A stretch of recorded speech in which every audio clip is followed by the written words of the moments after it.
أعوذ بالله من الشيطان الرجيم بسم الله الرحمن الرحيم بعض اوقات ایک انسان بہت بڑی کوئی عمارت بناتا ہے، کروڑوں روپیہ عمارت کے اوپر لگاتا ہے، یہ سوچتا ہے اس میں یہ ہوگا، اس میں یہ ہوگا، اس میں یہ ہوگا، اینڈ میں دیکھتے ہیں کچھ نہیں ہوا۔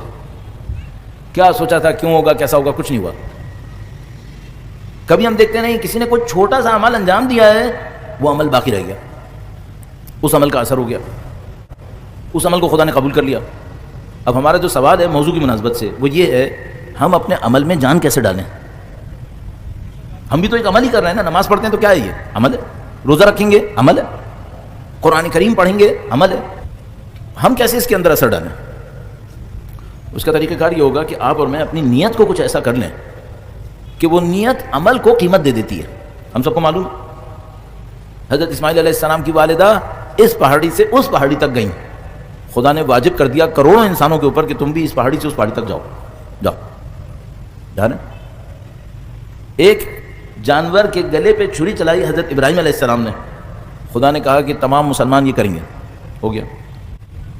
اور مصائب کا ذکر نہیں ہے، ورنہ ہم سب لوگ جانتے ہیں، ایک مصائب کا تذکرہ نہ کروں، ایک بچے کے گلے پہ تیر چلا تھا، اللہ اکبر، 1400 سال ہو گئے، اس تیر کی شدت لوگ اپنے گلوں پہ احساس کر رہے ہیں۔ چلا، یہ عمل میں طاقت کیسے آتی ہے؟ عمل میں طاقت آتی ہے نیت سے، آپ کی توجہ سے، آپ کے خلوص سے۔ نماز میں کیسے ہم اپنے طاقت لے کر آئیں؟ بہت ساری چیزیں چھوٹی چھوٹی آپ کی خدمت میں عرض کر چکا ہوں، آج اس عنوان سے عرض کرنے کی کوشش کروں گا۔ قیام سے شروع کرتے ہیں، ویسے تو تکبیر سے شروع کرنا چاہیے۔ جب میں اور آپ کہتے ہیں اللہ اکبر تو کیا سوچیں؟ جب تکبیر سوچیں، جلدی جلدی عرض کروں گا، انہی چند منٹس میں کہنا ہے۔ آپ تکبیر کہیں تو سب سے پہلے آپ تو یہ سوچیں، میں اپنی عوامی انداز میں سوچ رہا ہوں، ٹھیک ہے؟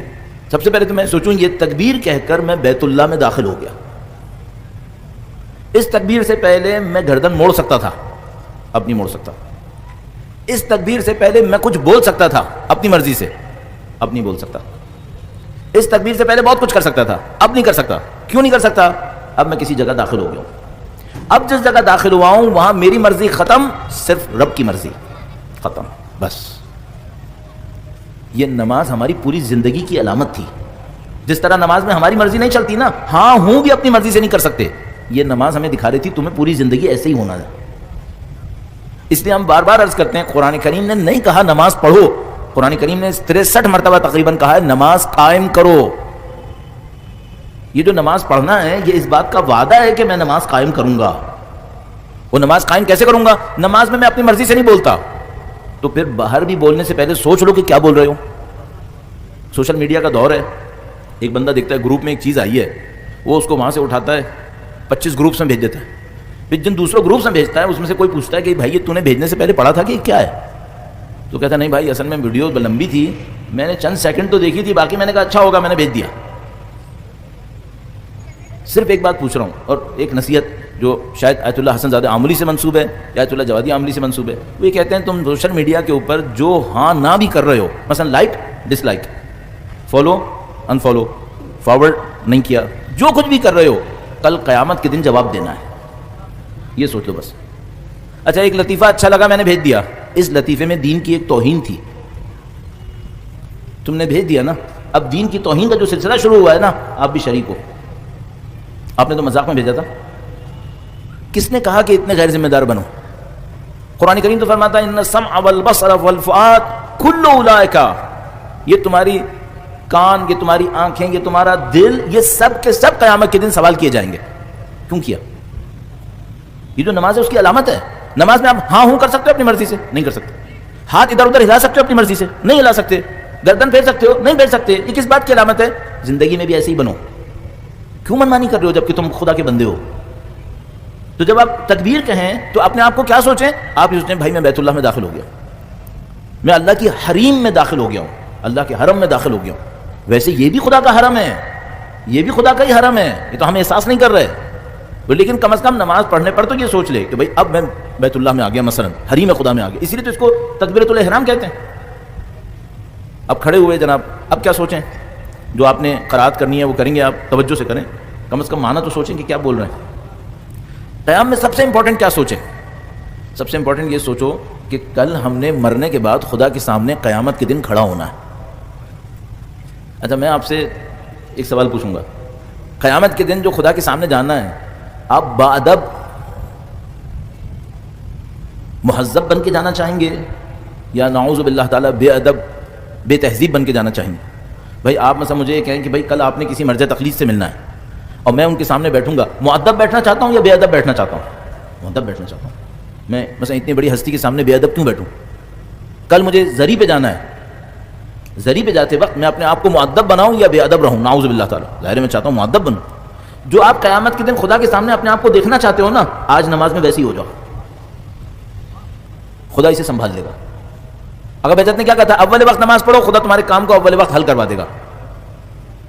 آپ قیام میں ویسے کھڑے ہوں جیسے آپ خدا کے سامنے چاہتے ہیں کہ قیامت کے دن کھڑے نظر آئیں, مؤدب کھڑے ہو. اچھا اب نعوذ باللہ تعالیٰ میں وہ ادائیں یہاں پہ نہیں عرض کروں گا کہ ایک آدمی نماز پڑھنے کھڑا ہوتا ہے, کبھی یوں کر رہا ہے, کبھی یوں کر رہا ہے, کبھی یوں الجھن کر رہا ہے. تو ذرا سے یہ سوچو اگر تمہیں کل خدا کے سامنے کھڑا ہونا ہوا اور یہی ہو رہا ہوا تو کیا ہوگا؟ خود اپنے اوپر غصہ آئے گا, یہ میں نے کیا کر دیا. کبھی مؤدب بنو, مہذب بنو, خدا کو سوچو کہ میں خدا کے سامنے کھڑا ہوں, کیسے کھڑا ہونا چاہیے. اور یہ بات ذہن میں رکھیے گا, ہر چیز ریکارڈ ہو رہی ہے, یہی قبر بن رہی ہے, یہی قبر بن رہی ہے. اس میں کوئی شبہ نہیں رکھیے گا. میری داڑھی کے اوپر غور کر لیں, سفید ہو گئی ہوگی اب تک. اللہ شاہد ہے, اگر میں آپ سے کہہ سکتا ہوں نا, اپنی قبر لکھ رہے ہیں, قبر لکھ رہے ہیں ہم لوگ, یہ ہم قبر لکھ رہے ہیں, یہ ہم اپنی زندگی لکھ رہے ہیں. یہ چاہیے, یہ چاہیے, یہ چاہیے, آرڈر کر رہے ہیں. اس وقت آپ نماز میں اپنی قیامت آرڈر کر رہے ہیں. سیدھے کھڑے ہو, چونکہ برا آرڈر جا رہا ہے پیچھے, اگر آپ سیدھے کھڑے نہیں ہوئے. فرشتے آرڈر لکھ رہے ہیں, آپ اچھا آرڈر دیں, میں اچھا آرڈر دوں.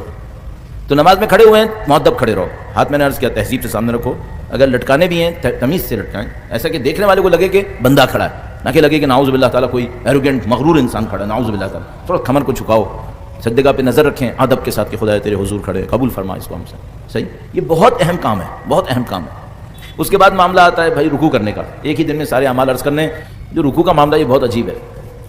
بعض اوقات دعاؤں میں ہم خدا سے ایسی چیز مانگ لیتے ہیں جس کو برداشت کرنے کے لیے تیار نہیں ہوتے. مثلاً میں معذرت بار بار اس لیے ایسے کہتا ہوں کہ ایسا نہ ہو کہ میں کوئی ایسی بات کہوں جو کسی کے دل کو جا کے غلط لگ جائے, لیکن اس لیے پہلے سے ہی معذرت کہہ دیتا ہوں. اصل فرض کریں میں نے خدا سے کہا, خدایا مجھے صرف 100% رزق حلال چاہیے. خدایا مجھے رزق حلال چاہیے, وہ بھی کتنے فیصد؟ 100%.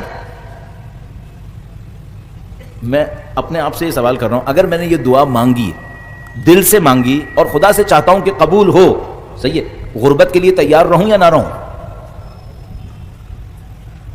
آپ کے پاس روایتیں ہیں جو یہ کہہ رہی ہیں آخری وقت میں رزق حلال صبح سے شام تک ہاتھ پر آگ لے کر کھڑے ہونے سے زیادہ مشکل ہوگا. ایک آدمی صبح کو نکلے, آگ ہاتھ پہ لے کے گھومتا رہے, سارے دن ہاتھ جلے, ایک لقمہ ملے گا, ایک وقت کا کھانا ملے گا رزق حلال میں. اچھا اب میں سن 2021 میں اللہ سے دعا کرتا ہوں, خدایا رزق حلال دے 100%, اور کم پہ دل کوڑتا ہے.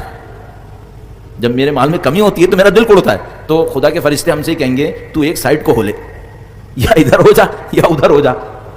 جب تیری دعا ہم قبول کرتے ہیں تو تیرا دل کوڑنے لگتا ہے, یا تو غربت کو قبول کر لے. بھائی آغا کشمیری ایک بہت بڑے عارف تھے, انتقال ہو گیا. انہوں نے ایک عمل لکھا, وہ بہت اعمال بتاتے تھے, بڑے تجربے کار آدمی تھے, بہت تجربے کار. انہوں نے ایک عمل بتایا, اس کے بعد نیچے لکھا جو یہ عمل کرے گا اسے توحید ملے گی, لیکن بڑے برے فقر میں پھنسے گا. پہلے سے طے کر لے کہ اس توحید کو لینے کے لیے فقیر بننا ہے, پھر نہ کوڑے, پھر نہ کیا خدا سے, خدا مال میں کمی کیوں کر دی, ممکن ہے بعد میں دے دے, پہلے فقیر ہونا پڑے گا, پہلے فقیر ہونا ہوگا.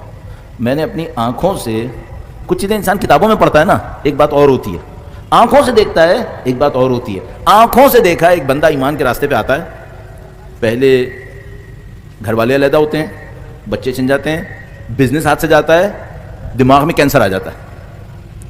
وہ بندے خدا سے ایک بات پوچھتا رہتا تھا, مولانا علی کا ماننا اتنا سخت ہے؟ میں کہتا ہاں بھائی لگتا تو یہ سخت ہے. کہنے کا پھر ٹھیک ہے, کوئی مجھے بس اتنا بتا دے یہ سارا مولا کو ماننے کی وجہ سے آ رہا ہے تو میں صحیح ہوں, میں چلاؤں گا اسے. میں نے کہا بھائی اللہ مالک ہے، خدا امتحان لیتا ہے، تمہیں امتحان میں خدا سرخرو کرے گا. کہتا تھا اگر میں اسی میں مر گیا پھر وہ بھی اچھی موت ہے، بری نہیں ہے. کہ نا ٹھیک ہے پھر چلے گا. اس نے صبر کیا. یقین مانو اللہ شاہد ہے، میں نام بھی جانتا ہوں، جگہ بھی جانتا ہوں، بیماری بھی جانتا ہوں، کاروبار بھی جانتا ہوں، لیکن میں نہیں بولوں گا. ایک ایک کر کے سب گیا تھا ایمان لینے کی وجہ سے. صحیح ہے. گھر والوں نے ساتھ چھوڑا تھا، کیس ہو گئے تھے، بزنس گیا تھا، کینسر ہوا تھا دماغ میں، وہ نہیں معلوم کیوں ہوا تھا، بظاہر تو یہ لگا کہ امتحان تھا. پھر کیا ہوا؟ ایک دم سے پانسا پلٹا. وہ اپنے ایمان پہ باقی رہا. ایک دم سے پانسا پلٹا. کہاں اس کو ڈاکٹر کہہ رہے تھے کہ تمہیں برین میں ٹیومر ہے، اگر اس کا ہم نے آپریٹ کیا تو تم پیرالائز ہو جاؤ گے. تو ڈیڈ لاک میں پھنس گیا. ٹیومر ہے تو مرنے والا ہوں، آپریٹ کروں تو پیرالائز ہونے والا ہوں. کہنے کا مولانا کہاں پھنس گیا میں؟ کہ اللہ مالک ہے بھائی، یہ ایسے ہی ہے جو کچھ بھی.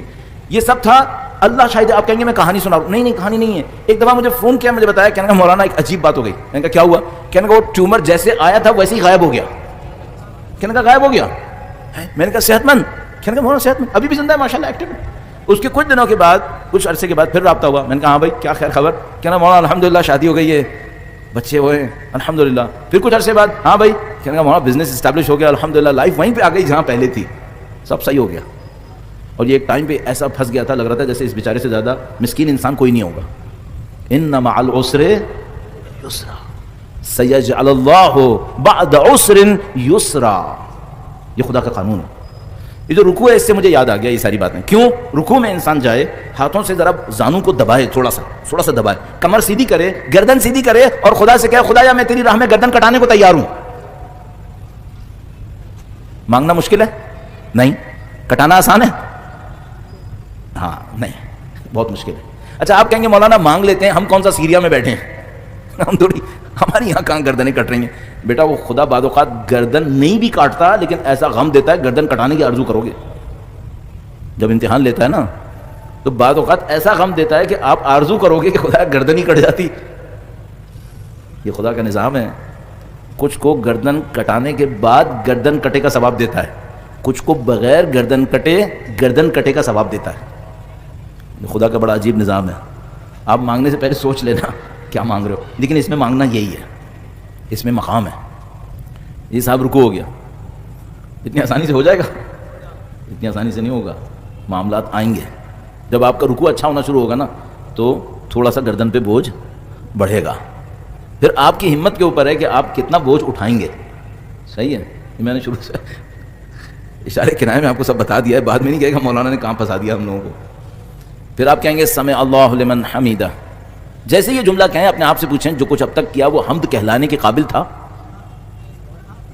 خدا اس کی سنتا ہے جو حمد کرتا ہے. اپنے آپ سے پوچھیں جو میں نے قیام کیا حمد کہلانے کے قابل تھا یہ؟ اب جو سجدہ کروں گا یہ حمد کہلانے کے قابل ہوگا؟ پوچھ لو. چونکہ آپ نے رکوع میں کہا تھا سبحان ربی العظیم وبحمدہ. رکوع میں سجدے میں کہیں گے سبحان ربی الاعلی وبحمدہ. بیچ میں خدا کہہ رہا ہے تم نے رکوع میں بھی حمد کہنا ہے، سجدے میں بھی حمد کہنا ہے. بیچ میں پہلے طے کر لو تم جو کر رہے ہو یہ حمد ہے یا نہیں ہے. بولنے کو تو تم بول رہے ہو لیکن خود دیکھ لو کہ کیا کر رہے ہو تم، یہ حمد ہے تمہاری یا نہیں ہے. اب آپ رکوع کریں گے، ہاتھ سیدھے سر کے اطراف میں، ایک ادھر ایک ادھر، انگلیاں کھلی ہوئی ہیں سیدھی ہیں لیکن ایک دوسرے سے جڑی ہوئی ہیں. یہ پنجے پھیلانے نہیں ہیں، جو انگلیوں کو جوڑ دیں، مٹھی نہیں بنانا ہے، سیدھا رکھنا ہے. کیا سوچیں؟ وہ جو میں نے پہلے ایک دفعہ آپ کی خدمت میں عرض کیا تھا نا، مسجد کوفہ میں امام کے مناجات ہیں، تو اس کا میں نے کوڈ بنا لیا ہے اپنے ذہن میں. اب پورے مناجات تو انسان بار بار نہیں پڑھتا، وہ لمبی دعا ہے، تو اس کے لیے کوڈ بنا لیا. وہ کیا ہے؟ الہی ضعیف بے بابک، ضعیف تیرے دروازے پہ آ جائے. حقیر بے بابک، حقیر تیرے دروازے پہ آ جائے. تیری مرضی قبول کر، تیری مرضی رد کرتے، لیکن یہ آ جائے. سجدے میں جائیں سبحان ربی العظیم اعلی وبحمدہ. درود ہر وقت بھیجتے رہیے، رکوع میں بھی سجدے میں. اور درود بھیجتے وقت کیا سوچنا ہے؟ امان محمدی، خدایا امان محمدی.